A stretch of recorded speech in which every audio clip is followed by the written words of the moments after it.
Hello everyone, I am Dr. Raviraja. Today I am going to explain shock and pathophysiology of shock. Shock is a life-threatening condition of circulatory failure characterized by the inadequate tissue perfusion leading to cellular hypoxia, metabolic dysfunction and organ damage. So ఈ పైన ఉన్న statement కానీ మనం క్లియర్గా observe చేసుకుంటే ఈ inadequate tissue perfusion వలన sufficient oxygen and nutrition supplement అనేది ఉండదన్నమాట. సో ఎప్పుడైతే ఈ సెల్కి కావాల్సిన సఫిషియంట్ ఆక్సిజనేషన్ అండ్ న్యూట్రిషన్ అనేది ఉండదో it will leads to the hypoxia and metabolic dysfunction or metabolic disturbances. In general, shock will be reversible by compensatory mechanism or if we treat it in time.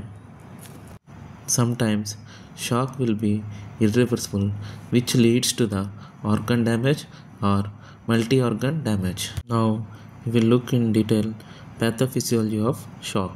So ఫిజియలాజికల్గా మనం చూసినట్లయితే సెల్లులోకి వచ్చేసరికల్లా aerobic metabolism అనేది జరుగుతుందన్నమాట. ఈ aerobic మెటబాలిజంకి వచ్చేసరికల్లా cell అనేది ఆక్సిజన్ని utilise చేసుకొని ఈ న్యూట్రిషన్స్ ఏవైతే ఉన్నాయో ఈ ప్రోటీన్, గ్లూకోజ్, ఫ్యాట్స్ నుంచి లార్జ్ అమౌంట్ ఆఫ్ ఏటీపీని ఆర్ ఎనర్జీని ప్రొడ్యూస్ చేస్తుంది అనమాట. సో ఈ ఎరోబిక్ మెటబాలిజంలో కానీ చూస్తే ఈ గ్లూకోజ్ మాలిక్యూల్ నుంచి 36 to 38 ఏటీపీ మాలిక్యూల్స్ అనేవి ప్రొడ్యూస్ అవుతాయి అనమాట. అదే కనుక మనం ఎనారోబిక్ మెటబాలిజంలో చూసుకుంటే మాత్రం 2 to 4 ఏటీపీ మాలిక్యూల్స్ అనేవి ప్రొడ్యూస్ అవుతాయి. సో ఈ షాక్లో కనుక మనం చూసినట్లయితే ఈ insufficient tissue or organ perfusion వల్ల సెల్కి కావాల్సిన సఫిషియంట్ ఆక్సిజన్ సప్లై అనేది ఉండదన్నమాట. ఎప్పుడైతే సెల్ లోపల సఫిషియంట్ ఆక్సిజనేషన్ అనేది ఉండదో అప్పుడు ఏరోబిక్ మెటబాలిజం అనేది జరగదనమాట. And it will be shifted into the anaerobic metabolism. ఈ ఎనారోబిక్ మెటబాలిజంకి వచ్చేసరికల్లా less amount of ATP will be produced as compared to the aerobic respiration and it will release lactic acid and carbon dioxide or ethanol acids by products. So ఏదైతే ఈ ఎనారోబిక్ respiration వల్ల తయారైన ఈ lactic acid ఉందో ఈ lactic acid అనేది blood యొక్క pH అనేది తగ్గటం అనేది జరుగుతుంది అనమాట. ఎప్పుడైతే బ్లడ్ యొక్క pH అనేది తగ్గడం జరిగిందో దాన్ని ఎసిడోసిస్ అంటారు. సో దీనివల్ల పేషెంట్ అనేవాళ్ళు లాక్టిక్ యాసిడ్ ఎసిడోసిస్లోకి వెళ్ళటం అనేది జరుగుతుందన్నమాట. సో ఫిజియలాజికల్గా మనం చూసుకున్నట్లయితే ఈ ఏటీపీ అనేది హైడ్రోలైసిస్ అయ్యి ఏడిపి అండ్ హీట్ అనేది ఫామ్ అవుతుంది అనమాట.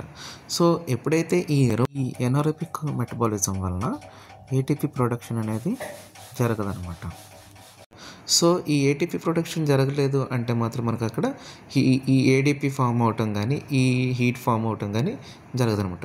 సో బాడీ టెంపరేచర్ అనేది ఆటోమేటిక్గా డిక్రీజ్ అవుతుంది, which leads to the hypothermia. So ఈ హైపోథర్మియా వల్ల కానీ ఈ లాక్టిక్ యాసిడ్ ఎసిడోసిస్ వల్ల కానీ ఈ కోయాగులేషన్ క్యాస్కేడ్లో ఉండే ఈ ప్రోటీన్స్ ఆర్ ఎంజైమ్స్ యొక్క ఫంక్షన్ అనేది డిలే అవ్వటం ఆర్ ఆల్టర్డ్ అవ్వటం అనేది జరుగుతూ ఉంటుంది అనమాట. సో దీనివల్ల there will be more chances of bleeding manifestations which leads to the coagulopathy. So lactic acid acidosis, hypothermia and coagulopathy are also known as trauma triad of the death. So మనం ఎప్పుడైనా సరే tissue necrosis or organ డ్యామేజ్ని rule out చేసుకోవాలంటే serum lactate and PT INR and APTT use అవుతాయి అన్నమాట. In next video we will discuss about different types of shocks. First one, hypovolemic shock. Number 2, cardiogenic shock. Number 3, distributive shock. And number 4, obstructive shock. So if you get in detail to the hypovolemic shock, you will see decrease in intravascular volume that is caused due to the severe loss of body fluids or blood. So it leads to hypovolemia. So ఈ hypovolemic shock యొక్క causes చూసుకున్నట్లయితే there are many causes. First, వచ్చేసి haemorrhagic loss or blood loss. So దీంట్లోకి వచ్చేసరికి మనకి trauma వల్ల blood loss అనేది అవుతుంది. So in cases like RTA. Secondary వచ్చేసరికల్లా గ్యాస్ట్రోఇంటెస్టైనల్ బ్లీడ్. ఈ గ్యాస్ట్రోఇంటెస్టైనల్ బ్లీడ్ అవ్వడానికి వల్ల కారణాలు ఏంటంటే ఇన్ కేసెస్ ఆఫ్ సిఎల్డి. ఈ సిఎల్డి పేషెంట్స్లో వచ్చేసరికి పోర్టల్ హైపర్టెన్షన్ అనేది ఉండటం వల్ల బ్లడ్ వెజల్స్ అనేవి రప్చర్ అయ్యి బ్లీడ్ అవటం అనేది జరుగుతుందన్నమాట. So in cases like post mortem హీమోరాజ్లో చూసుకుంటే మాత్రం మనకి ఈ intravaginal or intrauterine lacerations or trauma ఉండటం వల్ల కానీ, లేదంటే ఈ యుట్రైన్ టోన్ మజిల్ టోన్ అనేది లేకపోవటం వల్ల కానీ, ఆర్ పార్షియల్ ప్లాసెంటల్ రిటెన్షన్ అనేది ఉండటం వల్ల కానీ, or in severe cases or in rare cases ఈ వాన్ విల్బ్రాండ్ డిసీజ్ ఉండటం వల్ల కానీ ఈ సివియర్ పోస్ట్ మార్టం హీమోరేజ్ అనేది చూస్తామన్నమాట. అలాగే నాన్ హీమోరేజిక్ కాసెస్లో చూసుకుంటే మాత్రం సివియర్గా బాడీ ఫ్లూయిడ్స్ అనేవి లాస్ అవ్వడం అనేది జరుగుతూ ఉంటుంది. In cases like dehydration or GI losses, in cases of severe vomitings or diarrhoea or skin loss, in cases of hyperthermia or in cases like burns or in cases like underlying renal diseases. So the cases like pancreatitis will comes under both hypovolemic shock and distributive shock. In cases like pancreatitis, the inflammatory mediators like cytokines will causes widespread systemic inflammation as well as vasodilation. So both accumulation of interstitial fluid as well as widespread vasodilation will cause hypovolemia in pancreatitis. So hypovolemic shock యొక్క signs and symptoms చూసుకున్నట్లయితే firstly tachycardia and hypotension.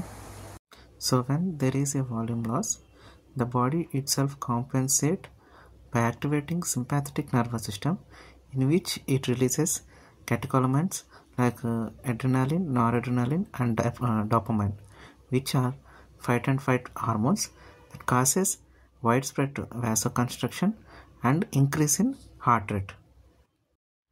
So next sign వచ్చేసరికి pale or cool skin అనేది observe చేస్తాం అనమాట. It is due to the hypothermia. Thirdly, we will see confusion or dizziness due to cerebral hypoxia. And we will see trichopnea as another symptom in which it compensates the decreased blood volume and poor oxygen delivery by increasing the respiratory rate. And fifthly, decreased urine output or oliguria as a symptom. So ఎప్పుడైతే ఈ కిడ్నీస్కి blood supply అనేది తక్కువ అవుతుందో అప్పుడు మనం renal ఎక్సేమియా అనేది చూస్తాం అనమాట. సో ఈ రీనల్ ఎక్సేమియా వల్ల అక్యూట్ కిడ్నీ ఇంజురీ అనేది అవుతుంది అనమాట.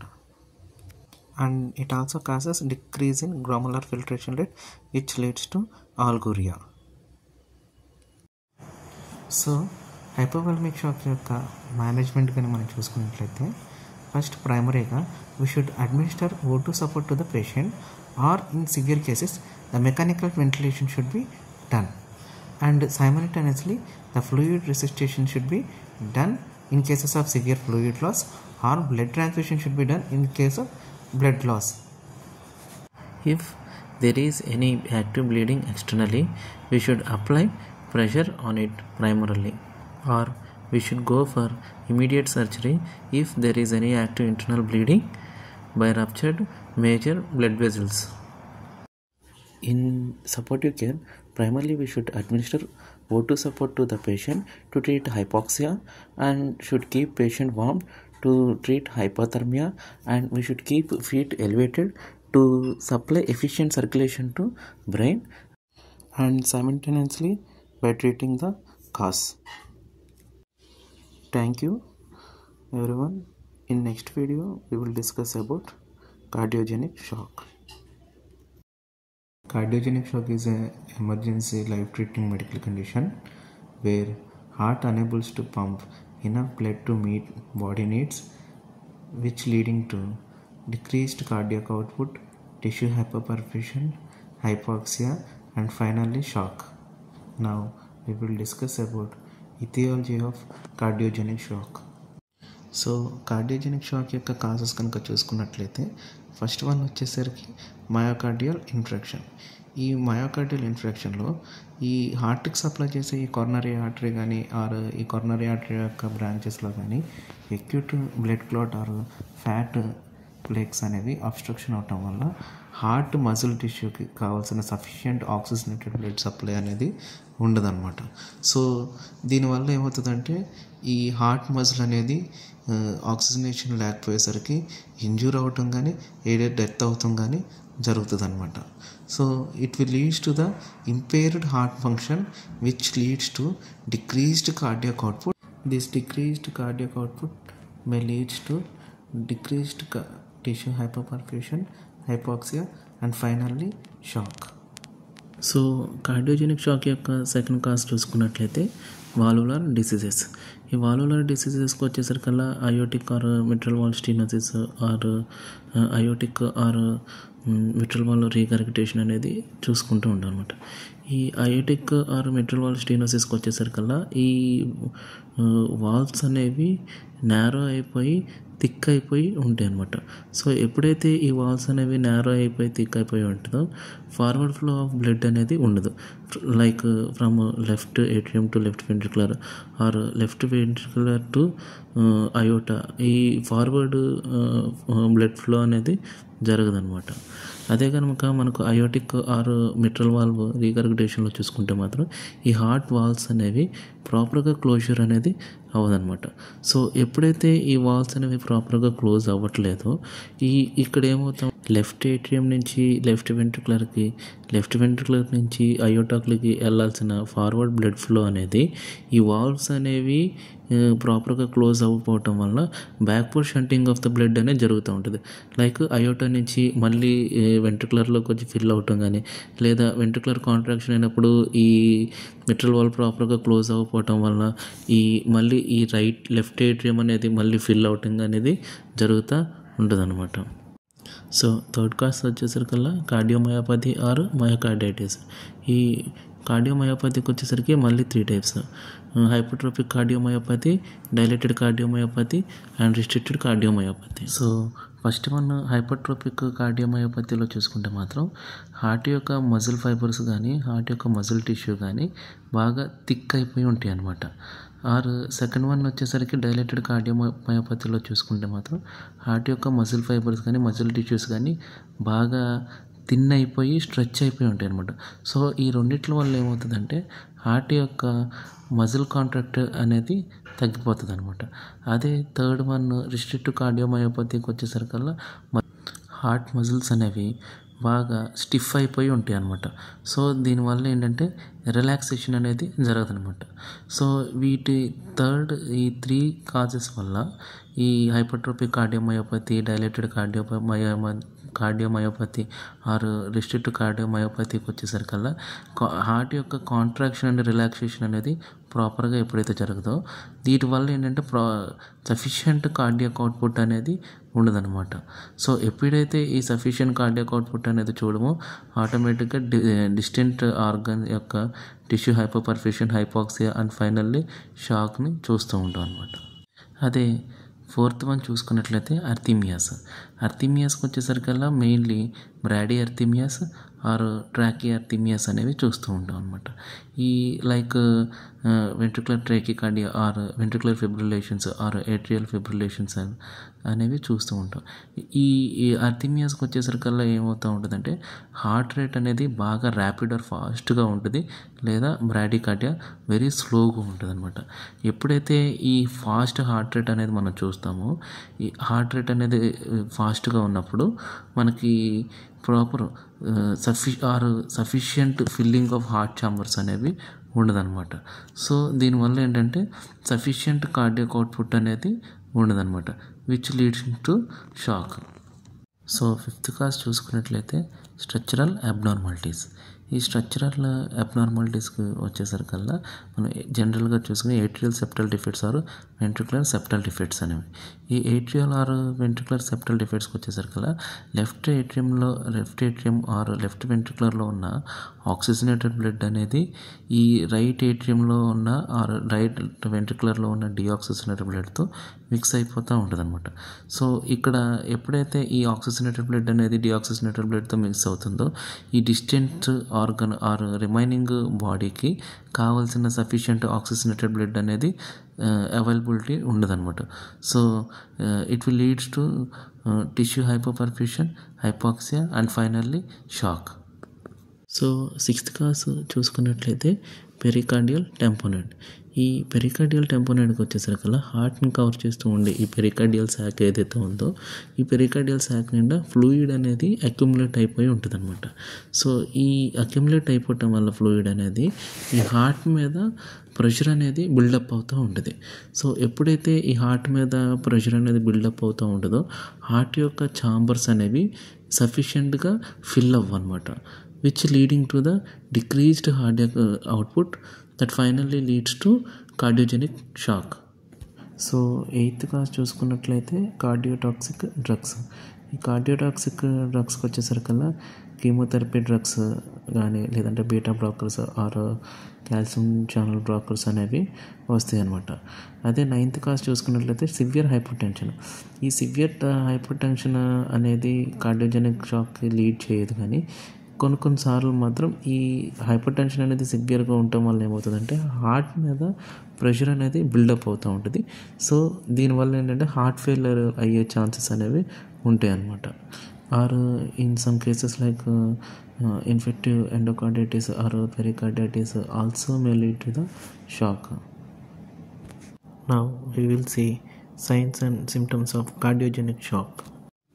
కార్డియోజెనిక్ షాక్ యొక్క సైన్స్ అండ్ సిమ్టమ్స్ చూసుకున్నట్లయితే ఫస్ట్ వన్ వచ్చేసరికి chest pain due to myocardial infarction or due to infection or inflammation to the heart. And second one చూసుకునేసరికల్లా tachypnoea as an compensatory mechanism due to hypoxia. And third and fourth one చూసుకునేసరికల్లా hypertension and peak pulse due to decreased cardiac output. And fifth one చూసుకున్నట్లయితే cold, clammy or pale skin due to hypothermia. And sixth one చూసుకునేసరికల్లా dizziness, confusion or loss of consciousness due to cerebral hypoxia. Now we will see management of cardiogenic shock.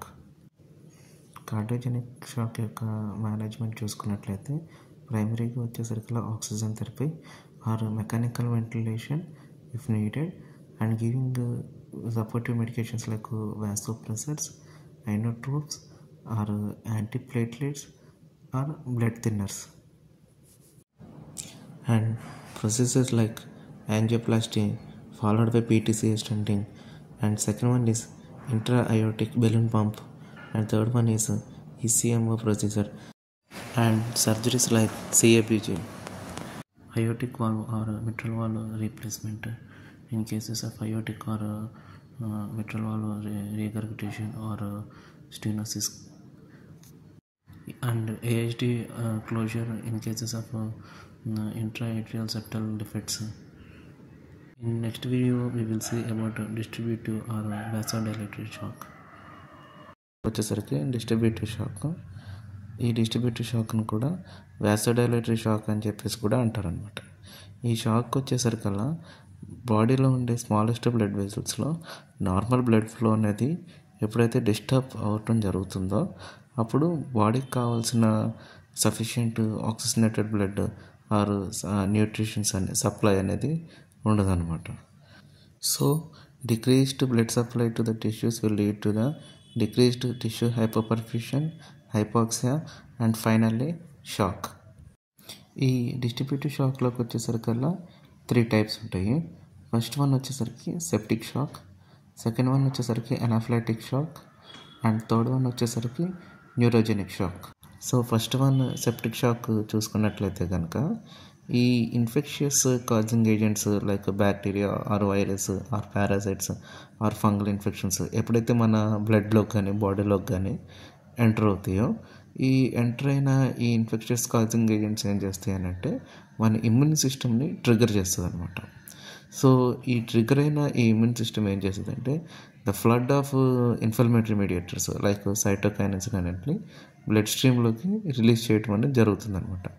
So ఈ release అయిన ఈ inflammatory mediators ఏవైతే ఉన్నాయో ఈ cytokinins మన blood vessel యొక్క ఎండోథీలియంని damage చేస్తాయి అన్నమాట. సో ఎప్పుడైతే ఈ బ్లడ్ వెసల్ యొక్క ఎండోథీలియం అనేది డ్యామేజ్ అవుతుందో మన బ్లడ్ వెసల్లో ఉన్న ఫ్లూయిడ్స్ అనేవి ఈ ఇంటర్స్టిషియల్ స్పేసెస్లోకి అంటే టిష్యూ స్పేసెస్లోకి లీక్ అయిపోతూ ఉంటాయి అన్నమాట. ఈ ఎండోథీలియం బ్లడ్ వెసల్ యొక్క ఎండోథీలియం డ్యామేజ్ అవటం వల్ల ఈ బ్లడ్ వెసల్లో ఉన్న ఫ్లూయిడ్స్ అనేవి ఈ ఇంటర్స్టిషియల్ స్పేసెస్లోకి లీక్ అయిపోతాయి అన్నమాట. సో ఎప్పుడైతే ఈ బ్లడ్ వెసల్లో ఉన్న ఫ్లూయిడ్స్ అనేవి లీక్ అయిపోతాయో ఈ బ్లడ్ వెసల్లో బ్లడ్ వాల్యూమ్ అనేది తగ్గిపోతూ ఉంటుంది అనమాట. సో ఈ బ్లడ్ వెసల్లో ఉన్న ఈ నార్మల్ బ్లడ్ ఫ్లో అనేది డిస్టర్బ్ అయిపోతూ ఉంటుంది అనమాట. సో ఎప్పుడైతే ఈ బ్లడ్ వాల్యూమ్ అనేది తగ్గిపోతుందో ఆటోమేటిక్గా బ్లడ్ ప్రెషర్ అనేది తగ్గిపోతుంది అనమాట. సో ఈ బ్లడ్ ప్రెషర్ తగ్గడం వల్ల ఏమవుతుందంటే sufficient oxygenated blood or nutrition supplement అనేది టిష్యూస్ ఆర్ ఆర్గన్స్కి ఉండదన్నమాట. ఎప్పుడైతే ఈ సఫిషియంట్ ఆక్సిజనేషన్ అనేది ఉండదో it will leads to tissue hypoxia and finally shock. So distributive shock యొక్క సెకండ్ టైప్ వచ్చేసరికల్లా అనాఫిలాక్టిక్ షాక్. ఈ అనాఫిలాక్టిక్ షాక్లో మనం ఎప్పుడైతే ఎలర్జెన్స్కి కానీ సర్టెన్ టైప్స్ ఆఫ్ ఇన్సెక్ట్ స్ట్రింగ్స్కి కానీ మెడికేషన్స్కి కానీ or some types of food మెటీరియల్స్కి కానీ ఎప్పుడైతే మనం ఎక్స్పోజర్ అవుతూ ఉంటామో ఈ ఎక్స్పోజర్ అయిన టైంలో మన ఇమ్యూనిటీ అనేది ట్రిగ్గర్ అయ్యి మన బ్లడ్ స్ట్రీమ్లోకి హిస్టమైన్ని రిలీజ్ చేస్తుంది అనమాట. సో ఎప్పుడైతే ఈ హిస్టమైన్ అనేది బ్లడ్ స్ట్రీమ్లోకి రిలీజ్ అవుతుందో ఈ బ్లడ్ వెసల్స్ ఏవైతే ఉంటాయో అవన్నీ డైలేట్ అయిపోతాయి అనమాట. వైడ్ స్ప్రెడ్ వాసోడైలేషన్ అనేది అవుతుందన్నమాట. సో ఎప్పుడైతే ఈ వైడ్ స్ప్రెడ్ వాసోడైలేషన్ ఏదైతే అవుతుందో అప్పుడు ఏంటంటే మన బ్లడ్లో ఉన్న ఈ ప్లాస్మా ఆర్ బాడీ ఫ్లూయిడ్స్ అనేవి ఏమవుతాయి అంటే ఈ ఇంటర్స్టిషియల్ టిష్యూ స్పేసెస్లోకి అనేవి వెళ్ళి అక్యుములేట్ అయిపోతూ ఉంటాయి అనమాట. సో దీనివల్ల ఏంటంటే బ్లడ్ వాల్యూమ్ అనేది తగ్గిద్ది అనమాట. సో ఎప్పుడైతే బ్లడ్ వాల్యూమ్ అనేది తగ్గుతుందో మనం అప్పుడు హైపోటెన్షన్ అనేది చూస్తాము, టిష్యూ హైపోపర్ఫ్యూషన్ చూస్తాము, హైపాక్సియా చూస్తాము, which finally results to shock. So అలాగే ఈ హిస్టమైన్స్ రిలీజ్ అవటం వల్ల ఈ ఎయిర్వేలో ఉన్న ఈ మజిల్స్ ఏవైతే ఉన్నాయో అవి కన్స్ట్రిక్ట్ అవుతాయి అన్నమాట. సో దీనివల్ల ఏమవుతుందంటే బ్రాంకియల్ కన్స్ట్రక్షన్ అనేది చూస్తాం అనమాట. దీనివల్ల ఏమవుతుందంటే బ్రీతింగ్ డిఫికల్టీ అనేది ఫీల్ అవుతూ ఉంటాడు పేషెంట్. సో డిస్ట్రిబ్యూటివ్ షాక్ యొక్క థర్డ్ టైప్ వచ్చేసరికి న్యూరోజెనిక్ షాక్. సో ఈ పారాసింపాథెటిక్ నర్వస్ సిస్టమ్ డ్యామేజ్ అవటం వల్ల ఈ న్యూరోజెనిక్ షాక్ అనేది చూస్తాం అనమాట. జనరల్గా వచ్చేసరికల్లా ఈ సింపాథెటిక్ నర్వస్ సిస్టమ్ యొక్క నర్వ్ ఫైబర్స్ అనేవి మన thoracic or lumbar region of the spinal cord నుంచి అరైజ్ అవుతాయి అనమాట. అండ్ వీటి యొక్క ఫంక్షన్స్కి వచ్చేసరికల్లా fight and fight response like increase in heart rate, blood pressure and bronchial dilation అనేవి చూస్తూ ఉంటాం అనమాట. సో ఎప్పుడైతే ఈ సింపాథెటిక్ నర్వస్ సిస్టమ్ అనేది డ్యామేజ్ అవుతుందో ఆర్ ఈ స్పైనల్ కార్డ్ అనేది డ్యామేజ్ అవుతుందో like cases like RTA or during surgeries while giving anaesthesia, దీనివల్ల ఏమవుతుందంటే వైడ్ స్ప్రెడ్ వాసోడైలేషన్ అనేది చూస్తాం అన్నమాట. సో ఎప్పుడైతే ఈ వాసోడైలేషన్ అనేది జరుగుతుందో ఈ బ్లడ్లో ఉన్న ఈ బ్లడ్ వెసల్లో ఉన్న ఫ్లూయిడ్స్ అనేవి ఆర్ ప్లాస్మా అనేది ఈ ఇంటర్స్టిషియల్ టిష్యూ స్పేసెస్లోకి అక్యుములేట్ అయిపోద్ది లేదా షిఫ్ట్ అయిపోద్ది అనమాట, విచ్ లీడింగ్ టు హైపోటెన్షన్. ఈ హైపోటెన్షన్ ఎప్పుడైతే ఉంటుందో మనకి ఆటోమేటిక్గా డిక్రీజ్డ్ టిష్యూ పర్ఫ్యూషన్, హైపాక్సియా అనేది చూస్తాం అనమాట. సో ఎప్పుడైతే సఫిషియంట్ ఆక్సిజనేషన్ అనేది టిష్యూలో ఉండదో ఇట్ విల్ దీనివల్ల టిష్యూ ఆర్ ఆర్గన్ అనేది డ్యామేజ్ అవ్వటం కానీ డెత్ అవ్వటం కానీ చూస్తాం అనమాట. డిస్ట్రిబ్యూటివ్ షాక్ యొక్క సైన్స్ అండ్ సింటమ్స్ చూసుకున్నట్లయితే హైపోటెన్షన్ అండ్ సెకండ్ వన్ వచ్చేసరికి sinus tachycardia or bradycardia and third one వచ్చేసరికి tachypnoea, and fourth one వచ్చేసరికి hypothermia or potentially high grade fevers in sepsis condition. And fifth one వచ్చేసరికి confusion or altered mental state or disorientation. And obstructive shock యొక్క మేనేజ్మెంట్కి వచ్చేసరికి ప్రైమరీగా supportive care అనమాట. First వచ్చేసరికి oxygen therapy or mechanical ventilation. And second one వచ్చేసరికి IV fluids పెట్టుకోవటం, vasopressors. And సైమల్టేనియస్గా ఏంటంటే మనం కాజ్ని ట్రీట్ చేయాలన్నమాట by giving antibiotics or epinephrine or antihistamines or steroids. Obstructive shock is a life-threatening condition where the physical obstruction will prevent the blood from flowing through the heart and greater vessels, leading to the decreased oxygen supply to the organs. Obstructive shock యొక్క causes కనుక చూసుకున్నట్లయితే pulmonary embolism, second one వచ్చి cardiac tamponade, third one వచ్చి tension pneumothorax, fourth one వచ్చి aortic dissection, and fifth one వచ్చి massive hepatic cysts. Obstructive shock యొక్క signs and symptoms చూసుకున్నట్లయితే first one వచ్చేసరికి రెస్పిరేటరీ డిస్ట్రెస్, సెకండ్ వన్ వచ్చేసరికి tachycardia, third one వచ్చేసరికి hypotension, fourth one వచ్చేసరికి tachypnoea, fifth one వచ్చేసరికి chest pain, and sixth one వచ్చేసరికి dilated and engorged neck veins. Obstructive shock యొక్క management చూసుకున్నట్లయితే first one వచ్చేసరికి tension pneumothorax. ఈ tension న్యూమోథోరాక్స్లోకి వచ్చేసరికి needle decompression or chest tube insertion. Second one వచ్చేసరికి పల్మనరీ ఎంబాలిజం. ఈ పల్మనరీ ఎంబాలిజంలో మెడికేషన్స్తో ట్రై చేస్తాం అనమాట, like anticoagulants or procedures like embolectomy. And third one వచ్చేసరికి కార్డియాక్ టెంపోనేట్. దీంట్లోకి వచ్చేసరికి పెరికార్డియో సింథసిస్ చేసుకుంటాం అనమాట. ఫోర్త్ వన్ వచ్చేసరికి అబ్స్ట్రక్టెడ్ అయోటా. దీంట్లో వచ్చేసరికల్లా surgeries like graft placement or stent placement to narrowed or torn aortic walls.